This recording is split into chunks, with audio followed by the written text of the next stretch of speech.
오늘은 족보에 나타난 은혜란 말씀을 가지고 함께 하나님의 말씀을 나누도록 하겠습니다. 특별히 창세기 11장의 말씀을 통해서 누구 족보를 통해서 하나님이 왜 족보를 기록하셨는가를 나누냐면 셈의 족보를 통해서 우리가 우리를 향하신 하나님의 은혜가 무엇인지 함께 나누도록 하겠습니다.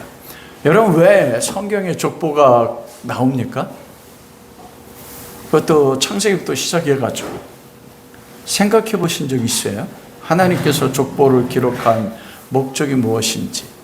여러분, 전 세계에서 수많은 민족이 있는데 국가가 있고 그 민족들 가운데서 족보를 가장 우선시하는 대표적인 두 민족이 있는데 바로 이스라엘 민족과 한국 사람입니다. 한국 민족이요.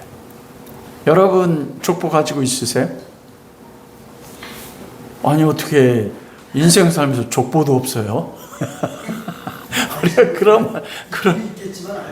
그런 말을 듣지 않습니까? 지금은 좀 덜하지만 일제까지도 그리고 조선시대까지도 족보 없다 그러면은 뭐 했어요? 속된 말로 하면 쌍놈이었습니다. 뿌리가 없다고 여겼거든요. 족보는 무엇을 뜻하냐면 그 사람의 시작, 그 사람의 뿌리를 나타냈어요. 그러므로 내 존재성이 어디로부터 시작됐고 어떻게 오늘 내가 이 땅에 존재하게 되어지는지, 그래서 족보가 가치가 있었습니다.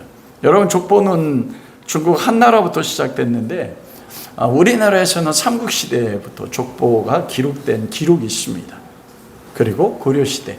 그런데 족보가 가장 왕성했던 시대는 언제냐면 바로 조선이 건국되고 나서 문반과 무반 이 두 개를 합쳐서 뭐라고 이야기해요? 양반이라고 이야기합니다.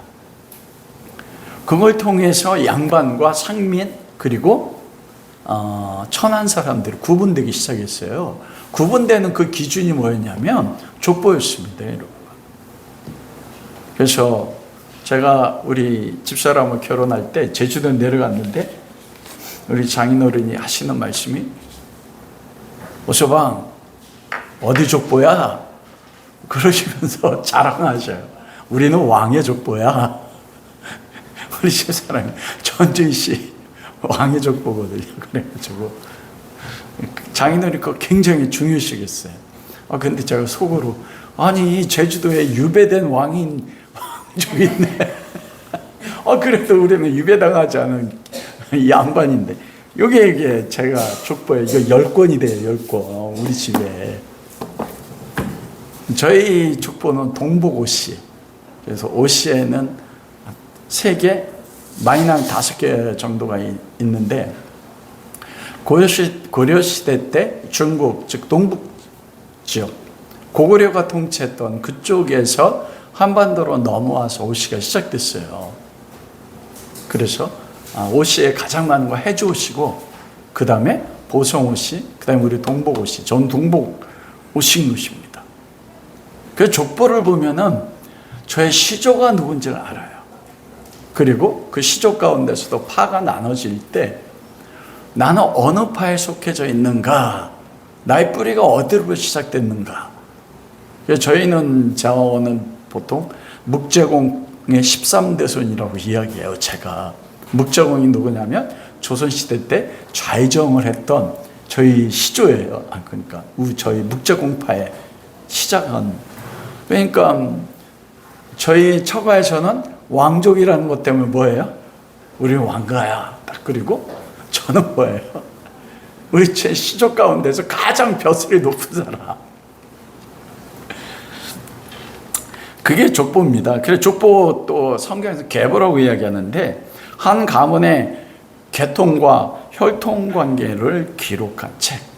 즉 족보를 보면 나의 가문, 내가 속해져 있는 가문의 혈통과 계보가 어떻게 관계를 맺고 있는지를 알 수 있는 것입니다. 그래서 나의 조상이 누군지 그 조상으로 인해서 오늘 내가 존재하게 된 거잖아요. 그래서 조상을 공경하는 거예요. 그리고 조상이 저희 13대조 되는 묵제공 그분은 작품이 있거든요. 쓴 기록들. 그러면 어떤 그 시대에 어떤 삶을 살았는지를 뒤돌아보고 조상들이 자녀들에게 가르치고 싶었던 게 있잖아요. 여러분들도 여러분 자녀 가르치지 않습니까? 그 자녀들에게 물려주고 싶은 게 있단 말입니다. 그게 무엇인지를 보는 거예요. 그리고 그걸 이어받아요. 그럼 그게 가문의 전통이 되는 겁니다. 이게 세상에서도 그래서 뼈대 있는 가문, 대한민국에서 성씨가 가장 많은 성씨는 무슨 성씨예요? 김씨, 그 다음에 박씨, 그 다음에 이씨거든요. 김이박. 예? 김이박이에요? 박씨가 먼저 아니에요? 우리 박 집사님은 아주 뼈대 있는 박씨야. 그런데 보면은 그 가문들이 자부심이 굉장합니다. 자기들이 뼈대 있는 가문이라고. 그걸 통해서 가문이 어떻게 해서 지금의 가문을 이루어졌는지 그 역사성을 가지는 거예요. 나의 출발점이 어디부터 시작됐고, 그럼으로써 오늘 우리가 형성이 어떻게 돼 있고, 그리고 조상들이 어떤 삶을 살았으며 이어받아야 될 삶의 가치가 무엇인지 그것을 이어받아 가지고 세상을 유익하게 하는 가치로 살아내게 하는 것이, 여러분, 그게 족보 혈통입니다. 그게 가문인 거예요, 세상에서도. 그러므로 하나님께서 창세기에 족보를 그렇게 반복적으로 기록하신 이유, 그리고 마태복음 1장 1절부터 시작되는 게 뭡니까? 다윗과 아브라함의 자손 예수 그리스도의 세계라. 세계가 뭐냐면 족보란 뜻이에요.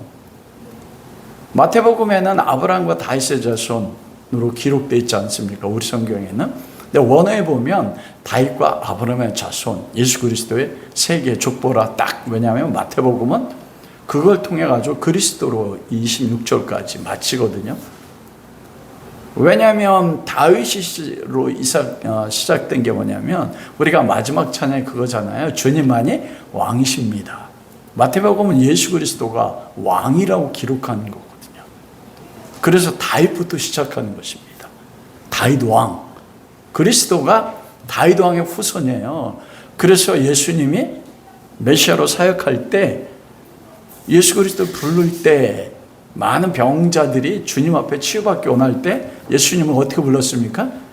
다윗의 자손 예수여. 그거 뭐냐면 왕의 자손이라는 뜻입니다. 그 누가복음은 어떻게 시작돼요? 마리아부터 시작해서 어디로 거슬러 올라갑니까? 아담까지 거슬러 올라가서 어디로 끝나요? 하나님에 끝나요. 즉 유대인의 족보가 누구가 시조한 거예요? 하나님의 시조예요.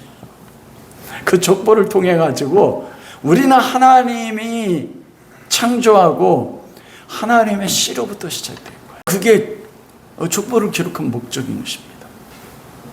그래서 첫 번째로는 이 족보를 왜 기록하셨는가? 이게 오늘날 우리가 어떤 관계를 가지고 있는가? 특별히 셈의 족보에 보면 그 벨렉으로부터 나눠지거든요. 오늘 우리가 본 족보에 보면은 그 벨렉으로부터 시작해서 누구에게 끝납니까? 아브라함으로 끝나지 않습니까? 그렇지 않아요? 아브라함으로부터 끝나요. 그렇다면 이 아브라함으로부터 벨렉과 거기서 보면 나눠지거든요. 에벨의 두 아들이. 그러면 벨렉으로부터 아브라함까지 족보가 기록되는 게 창세기 11장의 족보예요. 그럼 여러분, 우리는 그때 어디 있었어요? 우리의 조상들은 이 창세기 11장에 족보와 관련이 있어요, 없어요? 관련이 있어요? 관련이 없잖아요. 왜냐하면 족보의 끝이 어디로 끝나요? 아브라함과 나홀과 하란. 그리고 창세기 12장에는 아브라함부터 시작돼서 이삭과 야곱으로부터 12지파로 시작된 유대인이 12지파를 통한 유대인이 이스라엘 민족이 세워지지 않습니까? 그러니까 구약 성경에 보면 우리가 구약 성경과 지금 우리가 관계가 있어요, 없어요? 관계 없습니다, 여러분. 우리는 아브라함의 족보로부터 어떻게 된 사람들이에요? 유리되고 분리된 사람들입니다. 유대인들이 딱 이야기할 때 뭐라고 해요? 이방인. 여호와 율법도 가지고 있지 않고, 율법을 가지고 있지 않다는 건 뭐냐면 하나님과 언약하지 않은 백성입니다, 여러분.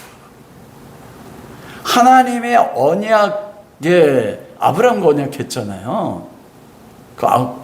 그 아담하고 그 뱀의 후손과 여자의 후손으로 하나님 원시복음의 언약을 하나님 스스로 결정하시고 그 언약을 이루는 시작이 누구예요? 아브라함하고 언약하셨어요. 그러니까 우리는 이때도 아브라함의 족보 밖에 있었던 사람입니다. 저희 족보에 옷이 이외에 누가 낄 수가 있어 없어요? 못 낀다. 다른 말로 이야기하면 우리는 하나님의 언약 밖에 유기된 사람들이에요. 유기된 종족.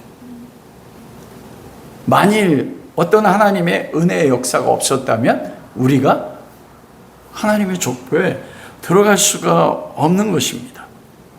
특별히 창세기 10장이 노아의 세 아들의 족보거든요. 제가 본문이 길어서 창세기 10장은 읽지 않았는데 10장 25절에 보면 그 말씀이 있습니다. 에벨에겐 두 아들이 낳고 하나의 이름은 벨렉이라 하였으며 그때 세상이 나누었습니다. 벨렉의 아우의 이름은 욕단이라. 여기서 에벨에게 두 아들이 낳는데 하나는 벨렉이고 하나는 욕단입니다. 요 벨렉에서부터 누가 나와요? 아브라함이 나온다고요. 그러면 벨렉의 자손에 속하지 않은 욕단의 모든 자손들은 다 누굽니까? 하나님의 구원의 그 계보에서 유기된 사람들이에요. 제외된 사람들. 우리가 이 족보를 보면 이 족보가 나와 무슨 관계가 있어? 딱 보면서 뭘 봐야 돼요? 나는 원래 하나님의 족보에서 유기되고 분리된 자네. 여러분, 그러면 어디로 바로 갑니까? 그런데 지금 우리는 어떻게 돼 있어요? 하나님을 아버지라 부르지 않습니까? 하나님께서 창세전에 우리가 에베소서 1장 4절에 창세전에 그리스도 안에서 하나님의 아들들을 예정하셨다. 그리고 선택하셨다. 창세전에 우리가 하나님의 아들들이 되어 있었는데 어떻게 우리가 하나님의 아들들이 되었는가를 가르치는 족보. 여러분, 그래 산상수훈에서 예수님께서 복에 대해서 말씀하실 때 여러분 첫 번째 복이 무엇입니까? 여러분들 아브라함의 복 딱 하면은 우리가 아브라함의 복을 누려야 돼. 그러면 여러분 아브라함 복 하면 처음으로 딱 뭐 생각나요? 아브라함 하면 솔직히 다 산상수훈에 보면 심령이 가난한 자는 복이 있나니 천국이 저의 것이니라 그랬어요. 심령이 가난하다는 게 무엇입니까? 내 안에 의가 없다는 거예요. 내 존재 자체가 아파르라는 걸 아는 것입니다. 그 족보에서 처음 가르치는 것은 우리는 하나님 밖에서 구원에서 유기된 자였던, 하나님의 구원과 하나님의 언약과 아무런 관계가 없는 하나님으로부터 버림받은 족보에 속한 사람들이었다는 거예요. 우리 출발점이. 여러분, 우리가 지금 많은 각 가정들에는 개인적으로 삶의 어려움과 문제를 겪습니다. 그런데 그 문제 자체도 힘들지만 그 문제와 그 환난과 그 고난 속에서 이 고난과 이 환난의 의미가 무엇인지를 모를 때 더 고통스럽습니다. 그 심리학에서 의미요법이라고 있어요. 그게 어디로 시작됐냐면 히틀러에 의해서 유대인이 600만 명이 아우슈비츠에서 가스실에 죽어나갈 때 그곳에 심리학자가 있었는데 제가 이름은 까먹었어요. 그분이 보니까 아우슈비츠에 수용되는 사람 가운데서 끝까지 살아남는 사람이 있고, 그리고 삶의 모든 소망을 잃어버리고 어쩔 수 없는 가스실에 들어갈 때는 죽는 사람들이 있는데, 그러면서도 그것 가운데서도 소망을 가지고 사는 사람들을 발견한 겁니다. 그러니까 그들과 대화했을 때 그들이 특징이 뭐냐면, 아우슈비츠란 수용소에서 모든 소망이 끊어졌고 이제는 죽음을 눈앞에 두고 있잖아요. 그런데 그곳 속에서 수용소에 갇혀져 있는 속에서도 삶의 의미를 찾는 사람들은 거기서 살아난다는 겁니다. 거기서조차도 그 삶의 의미와 모든 절망, 어떤 소망이 없다고 하는 데서도 소망을 찾아가고 살아갈 수 있는 생명을 누리는 걸 봤다는 거예요. 인간도 동일하다는 것입니다.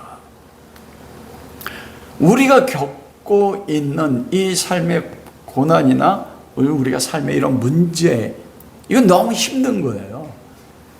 그런데 그것들이 가지고 있는 의미가 무엇인지, 성경에서도 우리가 족보에서 가장 먼저 보는 것은 이 족보 속에서 나는 그때 어디 있었냐는 거예요. 그러면 지금 내가 어떤 문제가 있다 할지라도 현재 우리가 하나님과 관계성 속에 볼 때 어떤 고난도 환난도 우리가 하나님과 관계에 있는 하나님과 우리의 관계를 끊을 게 없습니다. 제 묵상하면서 본 게 그거예요. 왜 족보가? 이때 창세기 때는 족보가 기록되지 않았는데, 내 이름이 없는데. 근데 놀라운 건 뭐냐면 지금은 제 이름이 어느 것 가운데 있습니까? 이 족보는 하나님의 족보고 예수 그리스도의 족보면서 또 무엇입니까? 우리의 족보입니다, 여러분. 여러분, 창세기 5장에 나오는 것은 아담의 족보가 나오거든요. 거기에 보면 두 가지 특징이 있어요. 아담은 누굴 낳고 셋을 낳고 그리고 그 다음에 또 무엇이 나옵니까? 몇 살 살다 죽었더라. 족보에 두 가지만 나와요. 누구는 누굴 낳고 몇 살 살다 죽었다. 그 족보를 통해 가르치는 게 그것입니다. 뭐냐면 족보에 기록되어 있는 것은 하나님의 자녀로서 아담의 혈통을 가지고 하나님의 백성들은 어떻게 출생되었는가. 그래서 낳고예요. 하나님의 백성의 삶은 낳는 삶이라는 것입니다. 그리고 두 번째는 뭐예요? 죽는 삶이에요. 근데 죽는데 뭐에 대해 죽습니까? 죄인인데 세상과 자기 자신에 대해서 죽는 삶이란 거예요. 300년을 살다 죽었더라. 에녹이 300년 하나 동행하다가 죽었지 않습니까? 그 족보에서 가르치는, 그 창세기 5장에서 가르치는 것은 그 족보 통해서 하나님의 자녀, 하나님의 족보에 기록된 사람들은 낳고 하는 거예요. 낳고 그 다음에 뭐예요? 죽고 세상에 죽으면서 사는 삶이에요. 그리고 마태복음 1장과 누가복음 3장에 기록되어 있는 그 족보를 보면 그 하나님으로부터 시작된 그 하나님이 아담을 만들고 아담으로부터 시작해서 그리스도까지 오지 않습니까? 그래서 하나님으로부터 시작되고 예수 그리스도로부터 마치는 게 바로 창세기와 복음서에 나타나는 족보인 것입니다. 그래서 이 족보를 다른 말로 이야기하면 저에겐 동복오시 족보지만 우리 집안에 이 성경의 족보는 누구의 족보예요? 하나님의 족보이고 그리스도의 족보입니다. 근데 우리는 어디에 속해 있어요?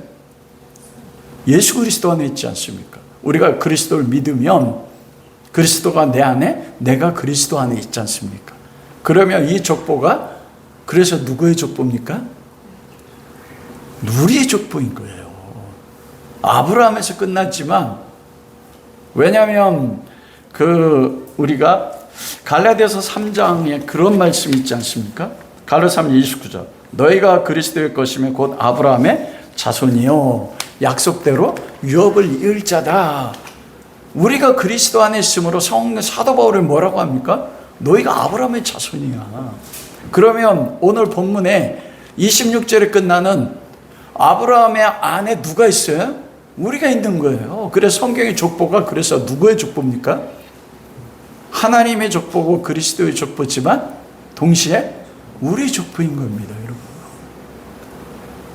그 대한민국에서 가장 최고의 가문이라고 하는 대표적 가문 가운데 하나가 광산김 씨 아니에요? 저희 어머님이 광산김 씨여가지고 그 외가가 대단했었습니다. 근데 이 세상에 있는 어떤 족보보다도, 가문보다도 최고의 가문이 어떤 가문입니까?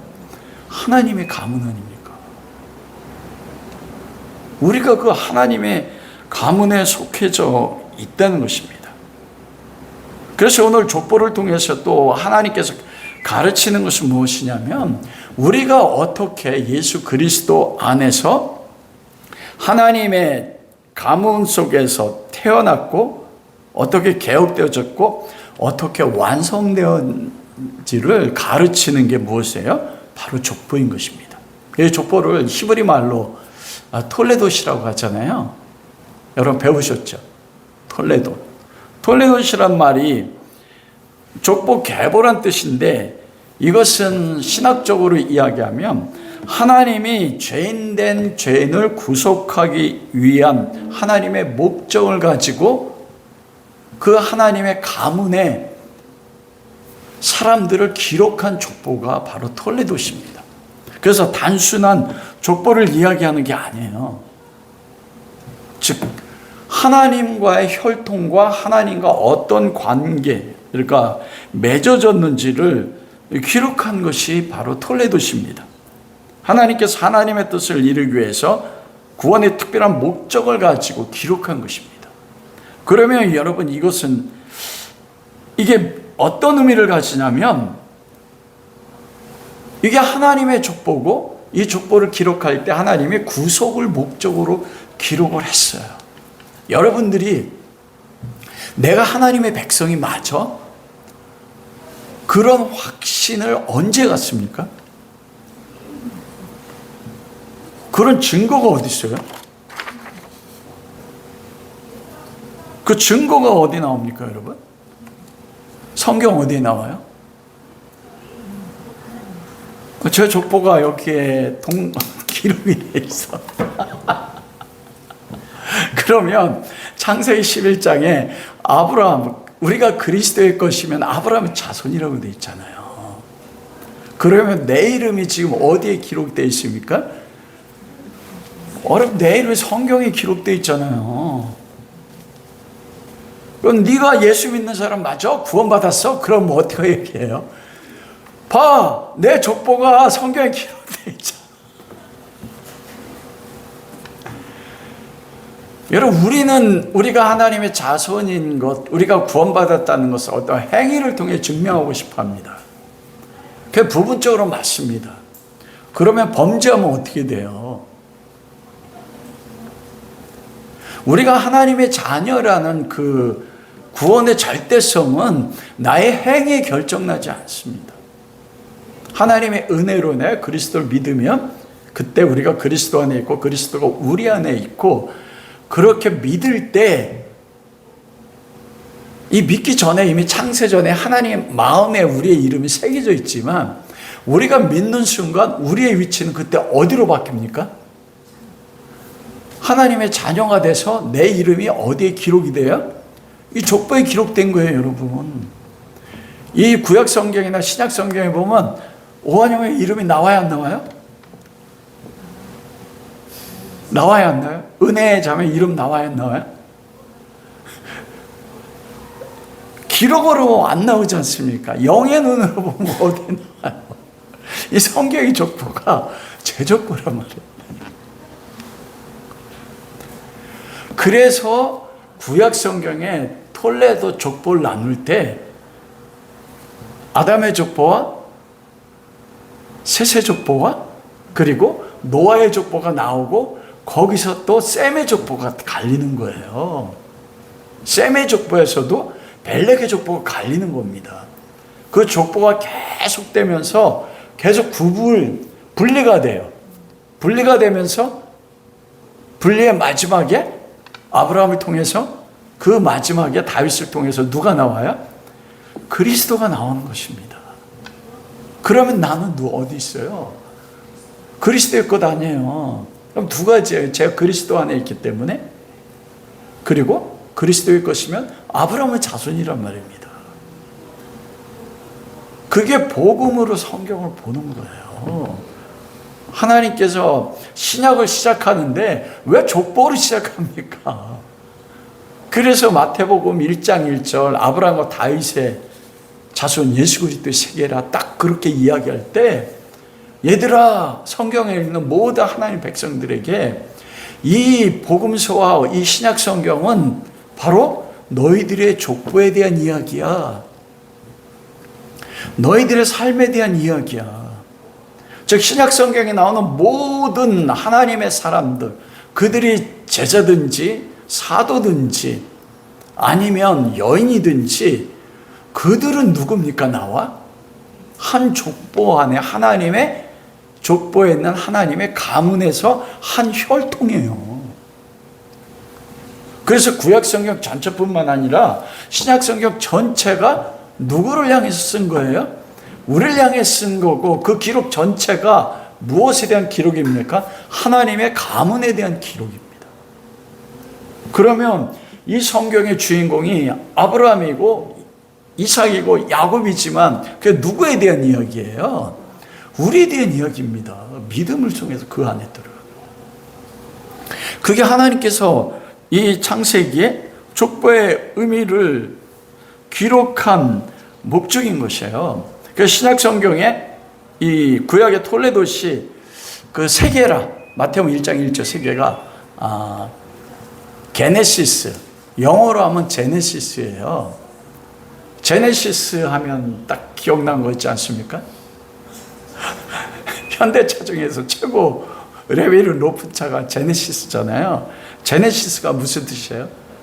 영어로 하면 창세기예요. 그런데 쉬운 말로 하면은 기원, 발생이라는 뜻입니다. 이게 제네시스라고 한 이유가 뭐냐면 고급 브랜드의 시작이라 이 뜻이에요. 토요타 자동차가 있는데 일반적인 토요타라고 이야기하고 고급 브랜드를 뭐라고 해요?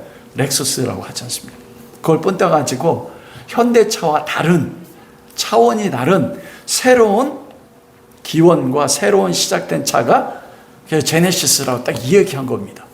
그러면 족보를 기록한 목적 보십시오. 우리가 족보를 보면 뭐예요? 나의 기원이 어디서 나와요? 내 기원이 세상으로부터 나온 게 아니에요, 여러분. 우리가 어떤 문제를, 환란을 겪을 때 소망이 다 끊어지는 게 뭐냐면, 우리가 바라보는 우리 세계관이나 우리의 눈의 한계가 이 세상에 사람에게, 사람의 지위나 세상 영광에게 제한되어 있어요. 다 그 기원을 거기서 찾아. 그런데 이 창세기나 마태복음이나 누가복음의 족보를 보면, 특히 누가복음의 족보는 마리아로부터 시작돼서 어디로 갑니까? 하나님께로 간단 말입니다. 나의 기원이 하나님이에요. 우리의 기원이. 저는 우리 13대조 할아버지가, 묵제공이라는 할아버지가 좌회전이 됐다고 해서 이렇게 어깨 올라가는데, 우리 집사람 가끔 가다가 족보 얘기하면 저는 우리 집사람 앞에서 어떻게 해요? 깨갱 왕족이란 말입니다. 아니 세상에 그 몇백 년 전에 그것도 귀한가 왕족인데 그게 뭐예요? 자부심을 줘요. 우리는 이런 가문이야. 우리의 기원이, 우리의 시조가 전능한 하나님이야.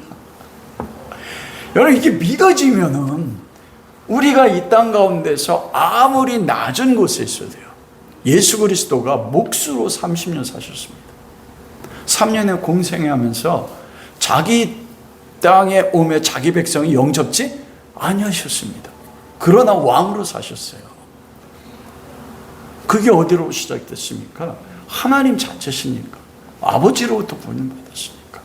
우리가 잃어버린 게 이 그리스도의 존엄성을 잃어버린 것입니다. 하나님이 족보를 통해 가르치는 거예요. 너의 기원은 세상이 아니야. 너의 기원은 나야. 내가 너의 시조야. 우리의 가문은요, 교회를 전체로 이야기하면 가문이라고도 이야기하지 않습니까? 어느 가문이에요? 여러분, 그 코미디 영화 가문의 영광이라는 영화 보셨어요? 그 가문이 무슨 가문입니까? 조폭 가문이잖아요. 근데 조폭 가문인데도 사람들이 그 영화 보면서, 그리고 그 조폭들이 자기들이 조폭 가문이라고, 가문에도 영광이 있다고. 근데 우리는 하나님의 가문인데, 우리 시조가 하나님인데, 우린 세상 살아갈 때 얼마나 세상의 영광을 가진 존재들 앞에서 위축됩니까? 환경 때문에, 우리가 배우고 못 배운 것 때문에, 사회적 위치의 높고 낮음 때문에 우리가 얼마나 우리 자신에 대해서 비하하고, 그리고 우리가 하나님이 우리의 조상 시조가 된다는 걸 가지고 어떻게 세상 사람들 가운데서 얼마나 당당한 자부심을 가지고 살아가느냐는 얘기예요. 하나님께서는 그것을 원하시는 것입니다. 여러분, 그러면 나의 기원이 하나님이라면 지금 온 세상을 지배하는 세계관 가운데 가장 대표적인 세계관이 무엇입니까? 학교에서 가르치는 거예요. 진화론 아니에요. 진화론의 핵심은 뭐예요? 너희 조상은 아메바야. 은지자매님 조상 아메바예요? 세상 다 그렇게 가르쳐요. 그런데 족보를 통해서, 우리가 성경의 족보 통해서 보면 어떻게 됩니까? 우리는 아메바 아니에요. 우리 시조는. 진화라는 것부터 깨지는 겁니다. 우리 시조는 여호와 하나님 그 한 분밖에 없다는 거죠. 여러분, 그 족보가 얼마나 놀랐습니까? 그리고 이 족보를 통해서, 제가 이 족보를 보면 이거는 그 사실성에 있어서 지금 우리 대한민국이 가지고 있는 각 가문의 족보가 일제시대 때 완전하게 왜곡이 됐거든요. 그 양반이 아닌 사람이 없어. 여러분, 일제 말, 그 조선시대 말까지 양반은 그렇게 많지 않았어요. 그런데 지금은 우리 가문은 쌍놈 출신입니다 하는 사람 한 명도 못 봤어. 내 족보가 중요한 건 뭐냐면 역사의 실제성입니다. 사실이라는 거예요. 우리 조상이, 시조가 고려시대 때, 조선시대 때 실제로 살아있어서 실제 그 일을 이루었다는 거예요. 그러면 하나님의 족보에 나오는 모든 하나님의 사람들, 그러면 그건 뭐예요? 실제 역사적 사실이에요. 그러면 계속적으로 올라가다 보면 아담도 역사적인 사실의 존재성입니다. 그러면 그 위에 계신 하나님도 역사에 살아계신 하나님의 증거가 뭐냐면 바로 족보예요. 이 성경이 허구가 아니고 뭐라는 거예요? 역사적 사실이라는 것이에요. 그 증거가 뭐냐면, 우리가 법원에서도 재판할 때 판사가 무엇 가지고 해? 증거주의잖아요. 증거. 그 성경에서 가장 중요한 게 뭐냐면 증거입니다. 그 히브리 11장에도 믿음의 증거가 그들의 삶에 나타났었고, 성령이 오셔야 되는 이유가 성령이 오시면 뭐라고 말씀해요? 땅까지로 나의 증인이 뭐예요? 증거를 가진 사람이지 않습니까? 그래서 성경에 족보가 빠지면 안 되는 겁니다, 여러분.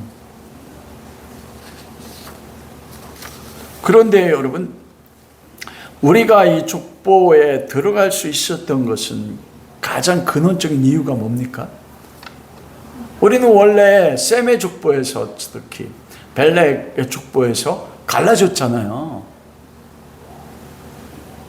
우리는 구원의 족보에 들어가지 않았습니다. 그런데 우리가 그리스도의 족보에 들어갔어요. 무엇을 통해서입니까? 믿음이잖아요.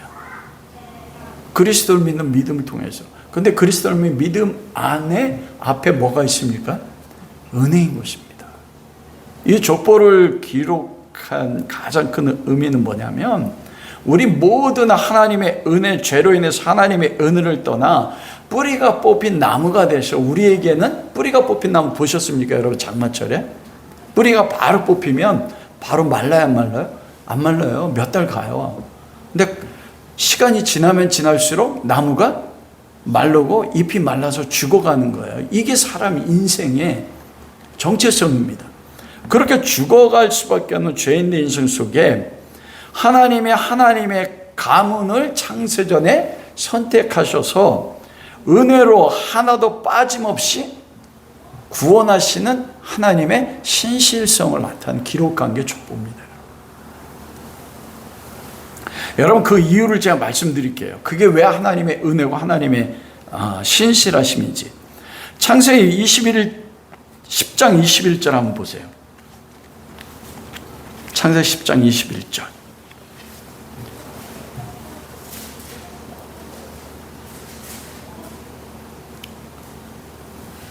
21절. 우리 다 같이 읽습니다. 셈은 에벨 온 자손의 조상이요 야벳의 형이라. 그에게도 자녀가 출생하였으니. 거기 보면은 셈은 에벨의 온 자손이라고 기록되어 있지 않습니까? 근데 여러분, 에벨은 셈의 3대 손자입니다. 3대 손이에요. 3대 손이면 셈은 에벨의 조상이라 이렇게 기록하면 안 되잖아요. 근데 왜 굳이 셈을 가르쳐 에벨의 자손의 조상이라고 묘사했을까요? 3대인데 아들로 이야기하지 않고. 여기서 에벨은 헤베르라고 이야기하는데, 우리가 가장 잘 아는 말은 하비루, 히브리, 요게 에벨이란 뜻이에요. 유대인의 히브리란 말이 어디서 나왔냐면 바로 요 에벨에서 나왔습니다. 에벨의 뜻은 뭐냐면 강을 건너온 자, 강을 건너와서 유리하는 자, 이게 에벨이라는 뜻이에요. 다른 말로 이야기하면 강, 어떤 강입니까? 하나님이 아브라함을 부르실 때 어디서 불렀어요? 갈대아 우르잖아요. 갈대아 우르가 바벨론 땅입니다, 여러분. 바벨론의 문명의 최고 중심지가 우르에 있어요. 거기서 가나안 땅으로 넘어올 때 어느 강을 건넜습니까? 유프라스 강을 건너서 넘어온 것입니다.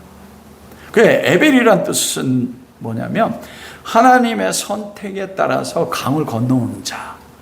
그냥 유프라스 강을 건너오지만, 여러분, 그 출애굽해가지고 이스라엘 백성이, 하나님의 백성이 증거 가운데 하나가 뭐냐면, 그들이 어느 강을 건너서 가나안 땅에 들어갔어요?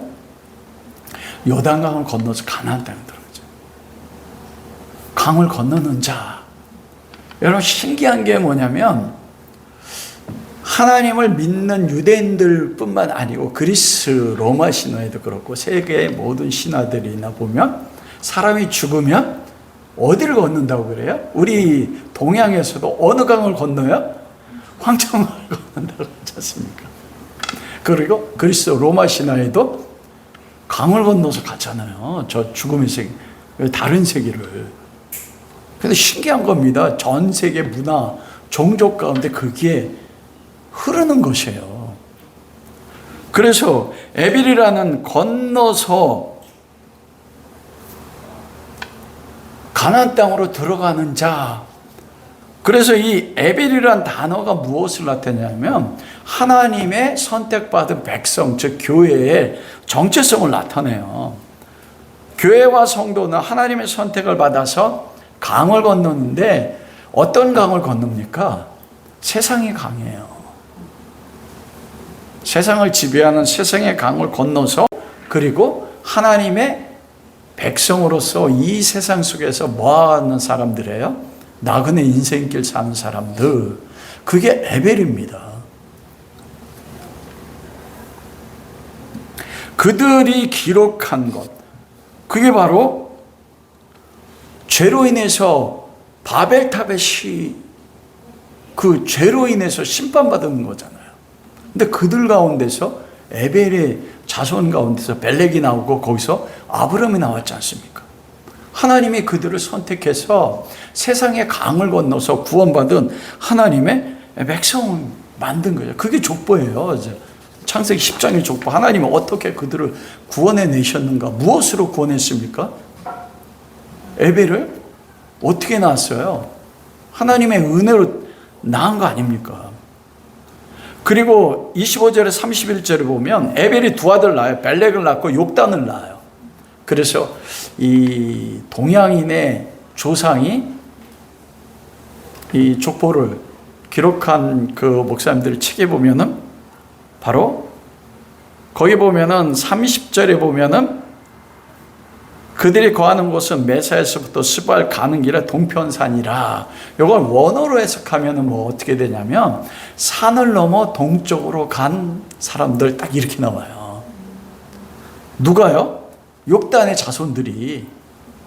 벨렉은 바벨론 땅에 남아가지고 거기서 아브라함이 부르심 받아서 가나안 땅으로 가고, 욕단은 뭐냐면 거기서 분리가 돼요.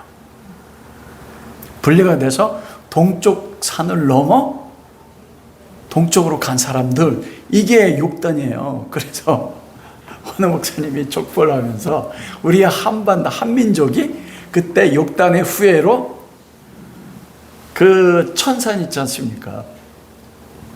그 중앙아시아에서 아시아로 넘어오려면 천산산맥을 넘어야 돼요. 큰 산, 히말라야 그쪽 위쪽에 있는, 거길 넘어서 동쪽으로 오는. 그래서 욕단의 후예를 해석하는 그 목사님도 재미있게 해석하는 분이 있더라고요. 그 10장 말미에 이 욕단의 후예들을 기록하고 나서 바로 무엇이 나옵니까? 바벨탑 사건이 나옵니다. 다른 말로 얘기하면 바벨탑 사건이 언제 생깁니까? 에벨의 아들인 벨렉과 욕단의 그 시대에 바벨탑 사건이 생기는 것입니다. 25절에 보면 벨렉이라, 거기 보면은 10장 25절 보십시오. 에벨은 두 아들을 낳고 하나의 이름은 벨렉이라 하였으니 그때 세상이 나뉘어졌음이라. 벨렉의 아우의 이름은 욕단이니 세상이 나뉘어졌다. 언제 세상이 나눠졌어요? 바벨탑을 하나님께서 흩어버릴 때, 종족으로 흩어버릴 때, 그때 세상이 나뉘어졌단 말입니다.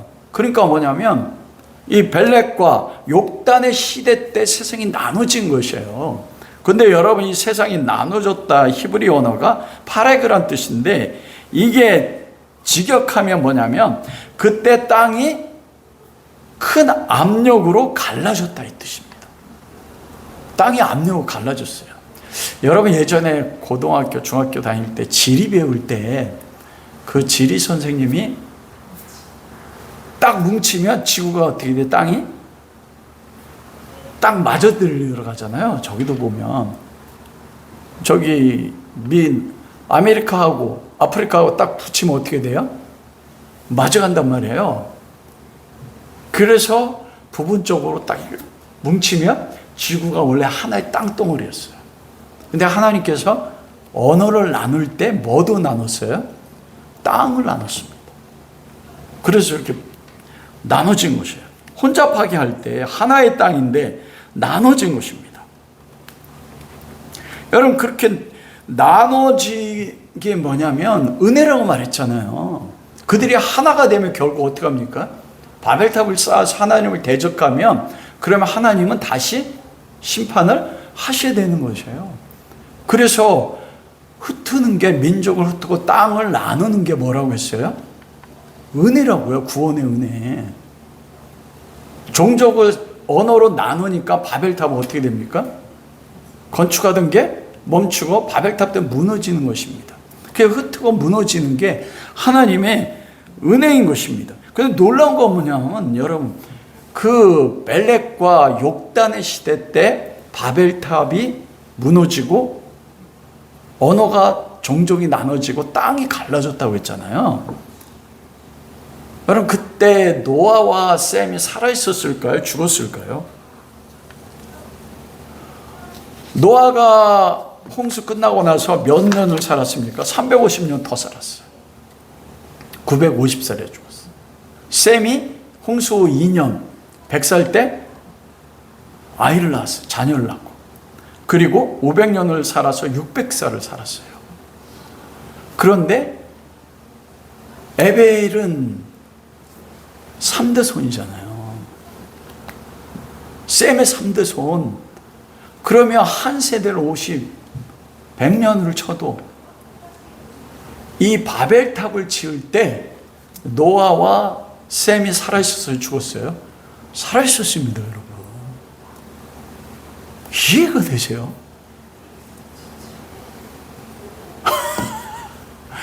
노아의 홍수를 통해서 온 세상을 심판한 것을 경험한 세대가 살아있어요. 여러분, 그 사사기에 보면 여호수아와 하나님의 출애굽을 경험한 장로의 세대가 살아있었을 때 이스라엘은 여호와를 섬겼다고 말하잖아요. 근데 이 세대에 뭘 가르쳐? 얼마나 악하냐면 할아버지잖아요. 에벨의 셈은, 그리고 노아는 증조 할아버지입니다. 350년 더 살았다니까요. 셈은 500년을 더 살았어요.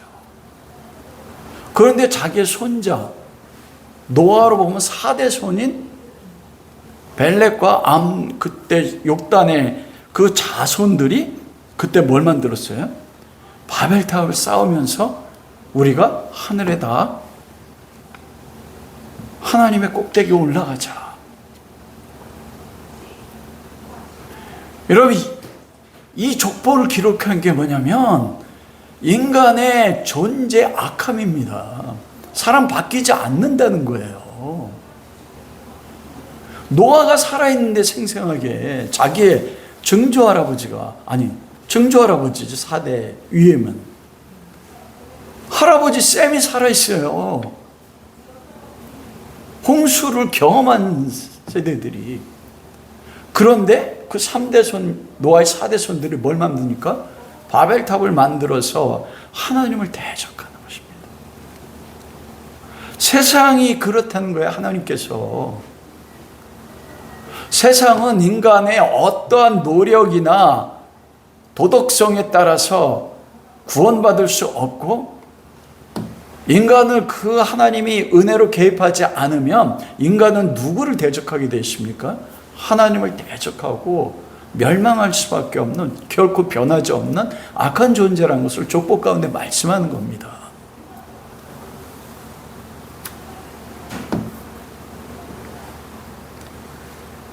여러분, 노아와 셈이 자기 자손들이 하나님을 대적하고 하나님의 홍수 심판하면 난나라는 달의 여신, 왜냐 바벨탑 꼭대기에 신전을 세웠거든요. 지그라트, 지금도 가면 그 꼭대기에 신전이 있습니다. 이라크 지역 가면, 바벨론 지역에 가면 그걸 통해서 바벨탑을 쌓아서 하늘 꼭대기까지 올라가는 그 모습을 보았을 때 노아와 셈은 어땠을까요? 여러분, 그게 교회가 세상에 대해서 가져야 되는 마음입니다.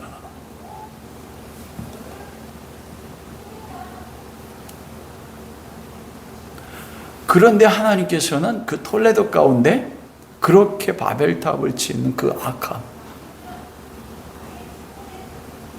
그래서 창세기 10장 다음에 그게 나오는 거예요. 바벨탑 사건. 그리고 그 다음에 족보가 나오잖아요. 이게 카이아즘, 샌드위치 구조지 않습니까? 앞에는 노아와 세 아들의 족보가 나와 있고 11장 1절부터 9절까지 바벨탑 사건이 나와 있고, 그리고 셈의 자손의 족보가 나와 있어요. 인간은 바벨탑을 쌓을 수밖에 없는 존재라는 거예요. 그렇게 악하다는 것입니다. 그래서 하나님이 내려왔다, 강림했다는 것은 무엇을 뜻하는 것입니까? 심판과 은혜, 구원의 은혜를 위해서 내려오신. 여러분, 바벨탑은 뭐예요? 인간이 어디 올라가기 위해서요? 하늘에 올라가기 위해서요. 근데 인간이 하늘에 올라갈 수 없습니다. 하나님으로. 그러자 하나님이 하신 게 뭐예요? 그들이 뭘 만드는가 보려고 한 게 아니고 하나님이 영광의 보좌를 버리고 인간의 자리로 내려오신 것입니다. 그래서 이 족보는 무엇을 뜻해요? 인간은 결코 바뀌지 않는데 하나님이 은혜와 그리고 그 창세기에 약속하셨던 그 복음의 언약에 따라서 사람을 구원하시는 하나님의 은혜 신실함을 기록한 게 뭐냐면 족보입니다. 그건 족보 보면 어때요? 우리도 넘어지지 않습니까? 여러분의 삶은 어떻습니까? 제 삶은 바벨탑 쌓는 삶이에요. 바벨탑을 쌓아요. 그때마다 하나님은 내려오셔서 어떻게 하십니까? 지금 내려오시는 게 아니고 내 안에 계신 성령님 안에서 아버지께서 예수 그리스도께서 나의 바벨탑을 무너뜨리세요. 흩으세요. 그게 우리 삶에 뭐로 나타나나요? 고난과 관계 깨어짐과 너무나 감당할 수 없는 삶의 절망으로 나타나는 거예요. 왜냐하면 그 모든 것들을 우리가 원하는 대로 우리의 바벨탑을 쌓았고 우리가 원하는 것들을 흩어버리지 아니하시면 하나님은 어떻게 해야 됩니까? 우리 심판하시면 됩니다.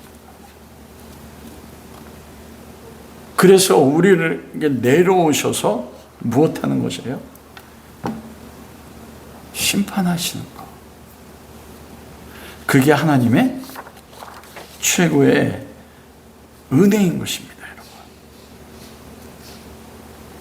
그래서 마지막 창세 11장의 벨렉의 족보에서 마지막에 나오는 게 뭐냐면 조상 아브라함입니다. 이게 하나님의 구원하신 하나님 신실하심이에요. 인간은 끊임없이 조그만 일만 가지면 하나님 잃어버려. 그래서 내 삶의 관계의 깨어짐이나 내 삶의 어떤 환난 때문에 그거에 완전히 사로잡혀가지고 어떻게 돼요?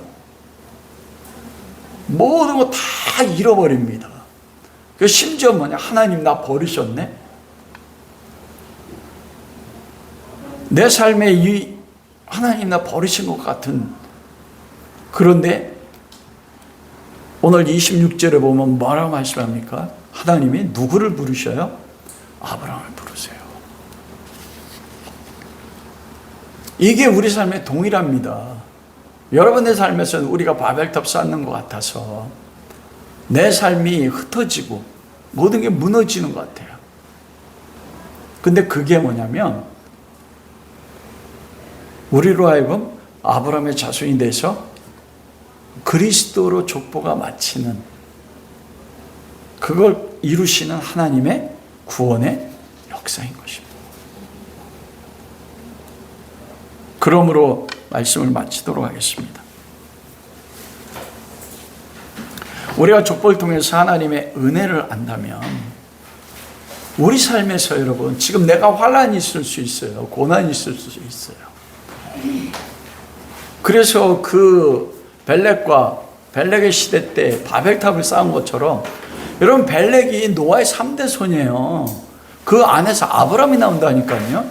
즉 뭐냐면 바벨탑을 쌓은 그 사람들 가운데 누가냐? 하나님의 백성들이 있었단 말입니다.